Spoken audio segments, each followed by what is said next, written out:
মাত্র 5 বছরের মাথায় কি বিশ্ব আরেকটা মহামারী দেখতে যাচ্ছে? চীন আর জাপানের পরিস্থিতি অন্তত সেদিকেই ইঙ্গিত করছে। সেখানে প্রাদুর্ভাব বাড়ছে HMPV বা দ্য হিউম্যান মেটানিউমোভাইরাসের, যার শেষ পরিণতি মৃত্যু। এই ভাইরাসকে বিশ্বকে আরও একবার ভোগান্তির ভেতর দিয়ে নিয়ে যাবে, ঠিক করোনাকালীন সময়ের মতন। চলুন HMPV ভাইরাস কি, চীনের বর্তমান পরিস্থিতি কেমন, এই ভাইরাসের বিষয়ে বিশেষজ্ঞরাই বা কি বলছেন জানবো আমাদের আজকের প্রতিবেদনে। আপনাদের সাথে আছি আমি মোহনা হোসেন। বিশেষজ্ঞদের অনেকেরই আশঙ্কা 2025 সালে আবারও করোনার মতো নতুন কোনো মহামারীর উদ্ভব হতে পারে।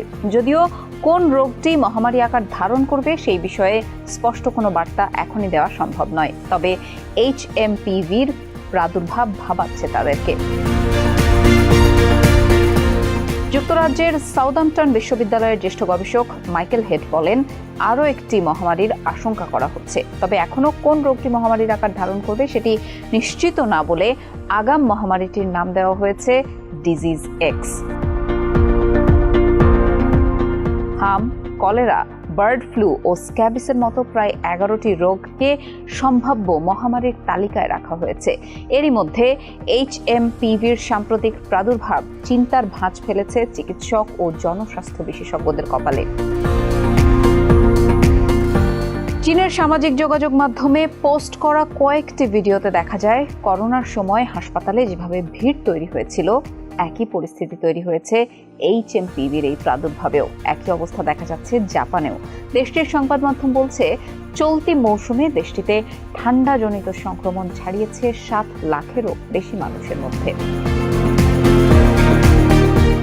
মাইকেল হেড বলেন, আগামী মহামারীর প্রধান বৈশিষ্ট্য হবে মারাত্মক ছোঁয়াচে, মানুষের মৃত্যুহার পৌঁছাবে সর্বোচ্চে গিয়ে।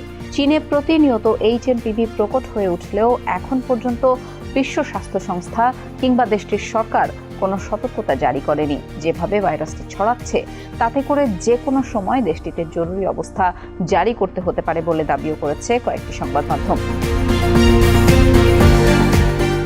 দেশটিতে সবচেয়ে ঝুঁকিতে আছে শিশু ও বয়স্ক ব্যক্তিরা, বিশেষ করে আগে যাদের শ্বাসকষ্টজনিত সমস্যা ছিল, তারা এই নতুন ভাইরাসের আক্রমণে নাজুক অবস্থায় আছেন। জ্বর, নাক বন্ধ, কাশি বা শ্বাসকষ্টের মতো সাধারণ ঠান্ডাজনিত সমস্যা দিয়েই শুরু হয়, কিন্তু পরবর্তী সময়ে এই ভাইরাসের সংক্রমণে হাসপাতালে ভর্তি হওয়ার মতন পরিস্থিতিও সৃষ্টি হতে পারে। অনেক সময় সংক্রমণের তীব্রতা ব্রঙ্কাইটিস, নিউমোনিয়া, অ্যাজমা বা কানে ইনফেকশনের মতো সমস্যা সৃষ্টি করতে পারে। ইনফ্লুয়েঞ্জা ধাঁচের এই ভাইরাসে এরই মধ্যে আক্রান্ত হয়েছেন অনেকেই। ভাইরাসটি করোনার মতোই ভয়াবহ আকার ধারণ করতে পারে বলে সতর্ক করেছেন স্বাস্থ্য বিশেষজ্ঞরা।